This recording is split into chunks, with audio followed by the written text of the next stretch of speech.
Coming up on Main Street, we'll follow those who pursue their passions over water, cliffs, and through the air. Next on Main Street, pursuing passion. Funding for Main Street was provided by the Corporation for Public Broadcasting and by viewers like you who support quality programs such as Main Street that appear only on public television. Welcome to Main Street. I'm your host, Barbara Deeb. We're going to introduce you to some people that have that extra something that has inspired them to follow their passions. First up are a group of people who feel called to the water in the Bowling Green Canoe and Kayak Club. These individuals paddle rain or shine almost year-round and have found in each other and the water a love of adventure and the outdoors. Next, we'll follow Zack Couch, Weese, and Meier in their pursuit of bats in the Western Kentucky University Upper Green River Biological Preserve. A passion for science and conservation takes these men in search of endangered bats in hopes of gaining information that will help preserve these threatened creatures. Our last story takes us to Muir Valley in eastern Kentucky, where Liz and Rick Weber have carved out a climber's paradise with the help of the Friends of Muir Valley. This hidden treasure is carefully managed to provide climbers a safe and satisfying place to come year-round to challenge themselves on the cliffs of the Red River Gorge. Pursuing passion over water, up in the air, over the cliffs on this edition of Main Street.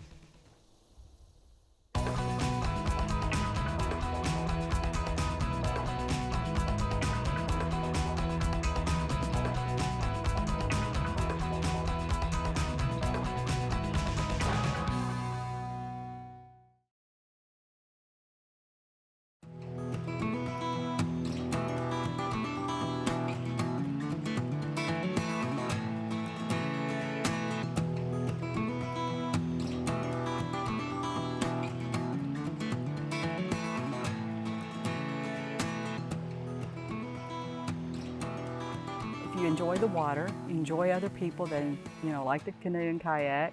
I mean, I think it's a great thing to do is to join a club, because that's where that's going to be a great resource to start out, and they'll help you get started.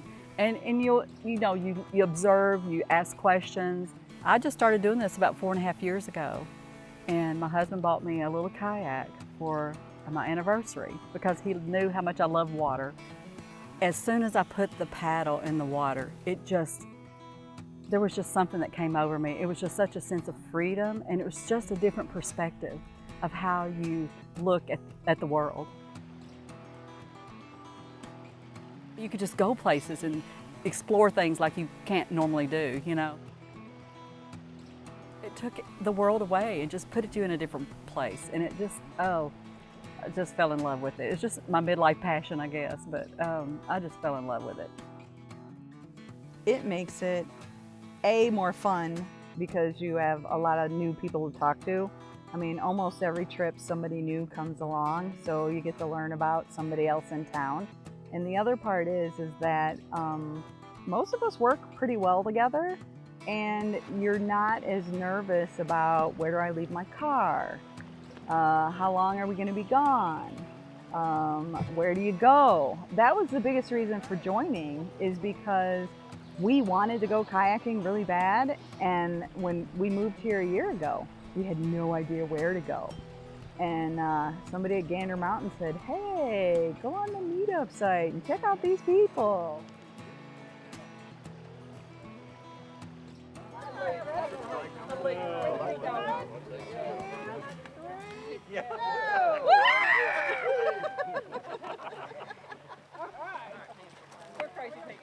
Bowling Green Canoe and Kayak was formed in July of 2008 by local resident Mary Lohr. She was a school teacher at Bowling Green High School, and soon after that, myself and about 10 other people joined. We had our first paddle about a month later, and we've been going twice a month for the last several years. And it's like any kind of organization or sports team. The more activities you do together, the closer you get. You learn a lot about each other when you're out on the water in remote areas.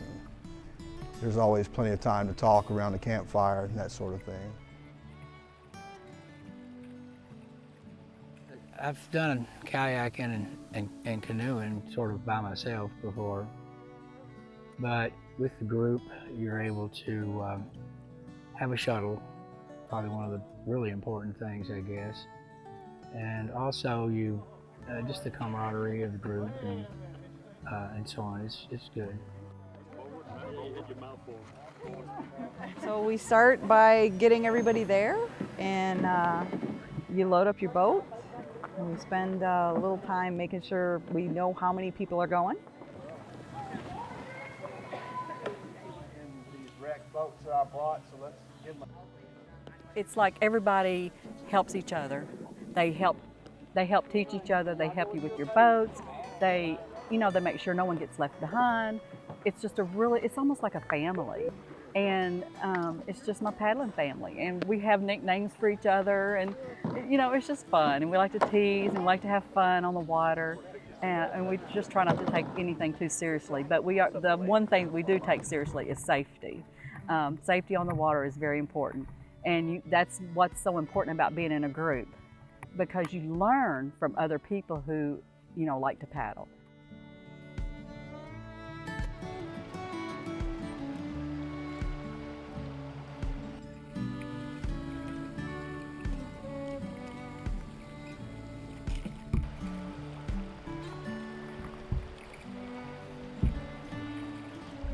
We try to take breaks and have lunch on the water, and that's kind of fun. And today we all sprayed it. Well, normally there's a lot more people with guns, and there's a lot of water fights.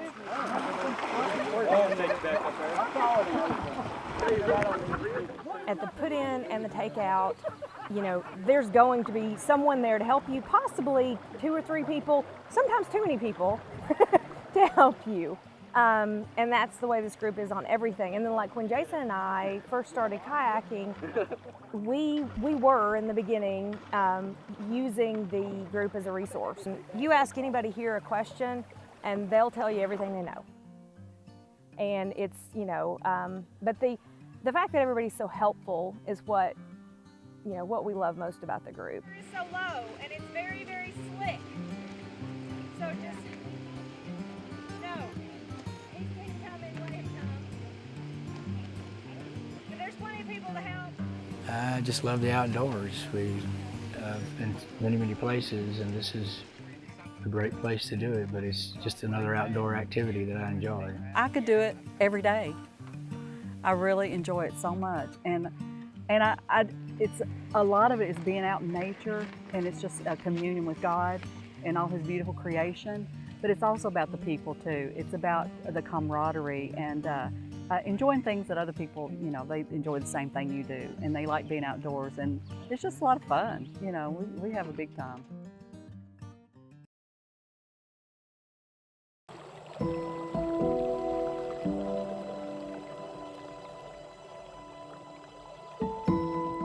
You need to understand that this region is one of the highest concentrations of rare and endangered species on the planet. This land that Western has as many federally endangered species as Great Smoky Mountains National Park, which has 600,000 acres of land.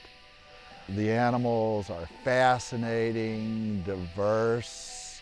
Many of them are important players in the environment in curious ways. This tract is part of Western's Green River Preserve. This tract contains 350 acres of land on Lawler Bend, which includes 3 miles of frontage on the Green River, which is one of the most biodiverse rivers in the United States. Probably about 9 federally endangered aquatic species in this area, and a couple of federally endangered bats as well. Well, Green River specifically is kind of a biological hotspot for a rare species, mussels, bats particularly. And that's kind of the business we're in, is habitat conservation. So catching any bats nowadays is pretty significant because they're all declining, or a lot of them are declining. But here in the Mammoth Cave region, There's species that have been endangered for a long time, and there's other species that are probably going to be listed very soon. And so we're kind of trying to assess their populations on WKU's property. Got out here earlier today and set up our nets. We picked a good net lane. We wanted to pick an area like this creek that we're set up in where bats will kind of funnel through it. They don't want to go through the thick woods any more than you do or a bunch of brush, so we picked natural corridors. We set up the nets about 30 meters high, and we just wait till the bat flies in it. We check them about every 10 or 15 minutes. We want to catch them. We want to get them out almost as quick as they're in it, because number one, we don't want them to get tangled and don't want them to be injured. That's the highest priority. And also we don't want them to chew through the net, because bats have teeth and they'll chew and there'll be holes in the net. Once we catch a bat, we put it in a bag to keep it safe and protected so that it doesn't hurt its wings, flopping around, flailing around. Once we get back here to our processing site, we'll take the bat out of the bag, look at a variety of different characteristics to determine the species of bat. As odd as it sounds, we'll look at everything from toe hair length on it to how thick an ankle bone essentially is. That's some of the indicators of what species we have in hand. Once we determine the species, we're looking at if it's an adult or a juvenile, how long the forearm is on it, which is another indicator of what species it is. We'll weigh it, and ultimately, depending on what species it is, we'll put an identification tag or a bat band on its forearm. A lot of species we have here will actually spend their summers in Kentucky, and then they'll move north and they'll overwinter in a cave in, say, Michigan. So these things are, they're very mobile, for one. Additionally, we'll look for any evidence of white nose syndrome that I talked about earlier. Any sort of wing damage that it has will indicate that. That shows us how the individual is doing health-wise. With white nose syndrome, they're showing mortality rates of up to 96% in some of the caves that's been impacted with. It's been in Kentucky now for 2 to 3 years, so we're on the first wave of it. These next few years will really be the make or break time. That's it. That's it. Waiting band. It's just fun to get out here. You know, it's important to do. I feel like that the data that we collect is a contribution to the scientific community. It's also good to see long term if some of the management work that we're doing is showing an increase in bat diversity or bat use in an area. It's just important to have this sort of data be collected. So far we've caught the tricolored bat that used to be called the eastern pipistrelle. It's one of the smallest species of bat we have in the state. We will probably catch red bats, which are a year-round tree roosting bat or a forest bat. They bright red, especially the males are really bright red. They'll hang upside down off the end of a tree branch, and you would think that they'd be pretty easily spotted, but they actually hang and just kind of float in the breeze and make it look like a dead leaf hanging off the end of a branch. We could catch 2 endangered species in the area, federally endangered. Gray bats are federally endangered, but they are fairly common in this area. They'll forage up and down the river all night long, so we have a good chance of catching those, as well as the federally endangered Indiana bat. There's nothing else like them. They are really odd compared to what, you know, the cartoons of the flying mice, you know, everybody thinks of. Once you get one in your hand and you really look at it, there's really nothing else like them. They're really, really neat. Their wing structure, they look basically like your hand with webbed fingers that they can flap and fly around with. It's just really, really strange. It's a strange creature, and it's really cool. And I think a lot of people don't realize too that, you know, we're here in the woods catching woodland bats. You know, there's bats in everybody's neighborhood. If you got a big cemetery with old trees, you got a park, those red bats are flying around in those trees. If you look at the skyline at dusk and just about any place with trees, there are bats. And so they're around more than you think, depending on the species. We really don't know, to be honest with you, what this will happen if we decimate our bat population. They're a way of providing, bringing energy into a cave system basically from outside of the cave into the cave when they enter and exit each night. We don't know how all these processes work, so we don't have any idea of knowing what sort of impacts this will have to everything from agriculture to just our day-to-day lives by not having bats around. We want to manage these properties that we are involved with, kind of maximize habitat for species, really all species, but particularly rare species. So before you can manage for those species, you got to figure out what lives there, basically. That's in a nutshell.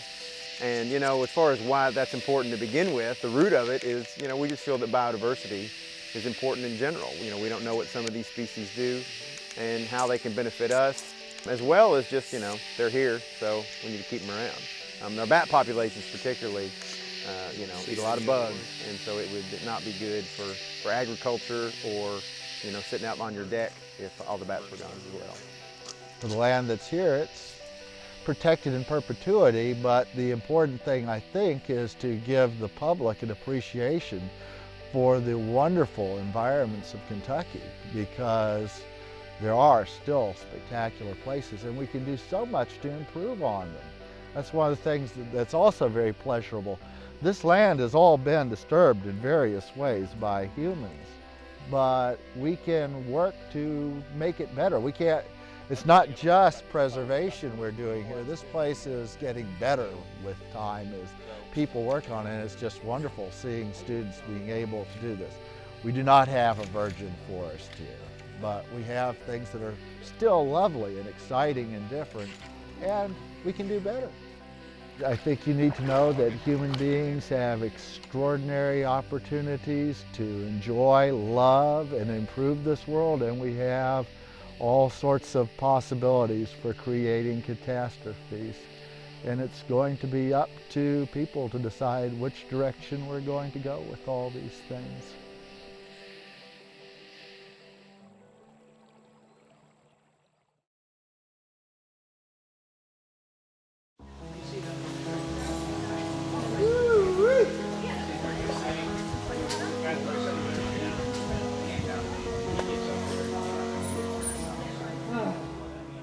We want this place to be more than just another climbing area. We want it to be really top-notch.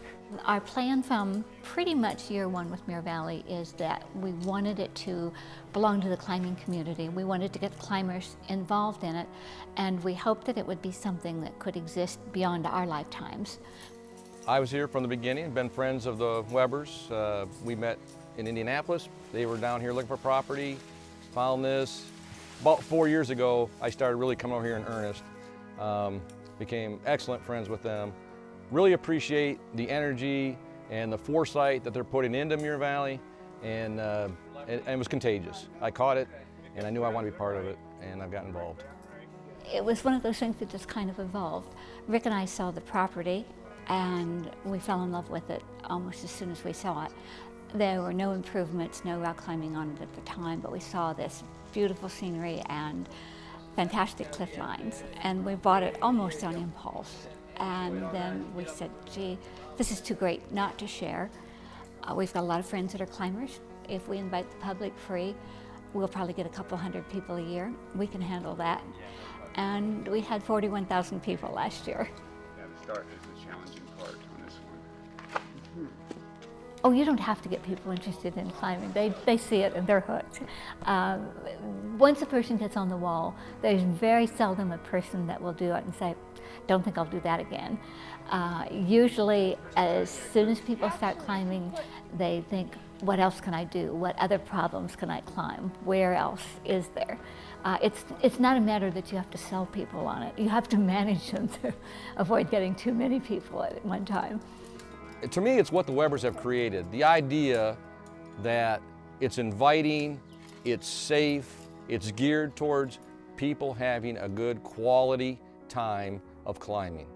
And that is, I think, what is the most special to me, that people are going to come here, have a good time, have a safe time, and leave with a good experience. And there's people here looking out for them. You know, we have stewards that are walking through the valley at random, just keeping their eyes open, and if we see people with bright, shiny gear, we go to them. We don't avoid them, we go to them. We ask them how comfortable they are. Is this their first time outdoors? Blah, blah, blah. And then we help them out if they need help. And I think you were with me yesterday when a young fella and his family come down here, had never climbed outdoors. He was walking around with his shoes and a harness hoping that somebody would latch onto him and take him climbing. Well, he could have hooked up with somebody that wasn't all that experienced. We identified that, you know, that he was looking for his first time, and so I took him climbing for the afternoon. And he had a great time. His parents knew that he was safe, and so it was a good time for them. Oh, I think I'm a little bit passionate. I think actually almost fanatically passionate, I guess, especially in the bringing new people into rock climbing. I'm certified as an AMGA guide, a single pitch instructor, and I don't do this as a business. I do it strictly pro bono. I like to bring kids and work with a lot of Boy Scout groups and youngsters to introduce them to the outdoors and climbing. You know, the whole picture, not just finding, you can go to a climbing gym and find a face to climb, but the whole experience outdoors of you know, the natural beauty all around us, not just the rocks, but the trees and streams and everything, and that's what Muir Valley has to offer. And we've had countless numbers of youngsters come in here, and I worked with them and introduced them to rock climbing, and that's a feeling of achievement and feeling like I'm doing something worthwhile. Muir Valley is like a premier spot for beginner climbers to come. It's very climber friendly, easy access, a good trail system, well marked routes, an emergency system, all the things that everybody can use. Even the high level climber can use all of those things. But somebody that's coming out for the first time, it can be a chore to find a wall and then to find a climb. And all those things are made very easy here. And so we see a lot of people coming out of the gyms and coming here to get their first experience or the first couple experiences. And quite frankly, a lot of them fall in love with it, and there's probably a substantial amount of people that only climb here because of their comfort level. Just, you want to hit that pocket with your right hand. Go farther right. It's so much better farther right. Why do I climb?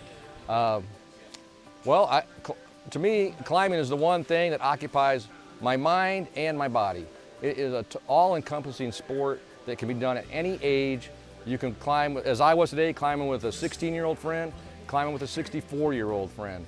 We all can do it. We can all compete together, or you know, it's not a competition, but we can all push each other to achieve the best that we can do. It's a sport where fathers can climb with their daughters.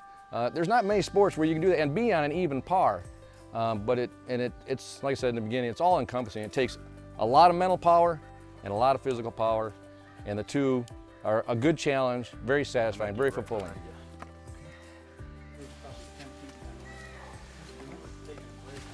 We want Muir Valley to exist pretty much in the form that it is now, with reasonable changes to respond to the environment, but we would like it to belong to the public and to continue to be managed and enjoyed and open to people. We can't own land. I mean, I don't want to sound like some of the Native American quotes, but you really can't own a piece of land. I mean, we're only here for a certain period of time, and it's really important for us to ensure that this place, it's worked out so well, and it is so beautiful, and we've seen countless numbers of people come in and express how much they enjoyed it, and we want that to continue. And the ownership of the land is passing on to the Friends of Muir Valley group. I hope I'm here another 20 years climbing, and we intend to stay around, but we'll be volunteers as opposed to landowners when we transition and actually gift it off to the Friends of Muir Valley. You know, it's not about me, it's really not about Friends of Muir Valley. If anything, it's about the Webbers. They are the ones that made this possible. They had the foresight, they developed the route markers, the trail system, the emergency system. Where they got their inspiration from is probably other climbing areas. But they pulled it all together, developed it in the best way to make it the most accessible, easiest. It's just fantastic what they pulled together, their vision, and that is what I think ultimately makes this place as special as it is what they have created. And we look forward to carrying that on and into the future. Friends of Muir Valley won't be changing this to what we think it should be. Our mission is to carry on what they've created, and that is exactly what we intend to do. Well, we've come to the end of our journey, and we hope you've enjoyed our adventures with people who know how to follow their dreams. Like the Bowling Green Canoe and Kayak Club, where canoers and kayakers of all ages take to the waterways of Kentucky, rain or shine, and build bonds of friendship that last way beyond their journeys. Then we met Zack Couch, Zeb Weese, and Albert Meier as they searched for answers by catching bats along the Green River in the hopes that the data they collect will help preserve these endangered animals. Our last story took us to Muir Valley in eastern Kentucky, where Rick and Liz Weber and the Friends of Muir Valley have created a haven for climbers that call to the novice and experienced climbers alike in this beautiful spot in the Red River Gorge. We'd like to give a very special thank you to Mary Ellen South for loaning us her kayaking equipment. And remember, we welcome any questions, comments, or story ideas. Our producers would love to hear from you. Check out our webpage. You can find archived editions of the program there as well. Until next time, I'm Barbara Deeb. And remember, we're just around the corner on Main Street.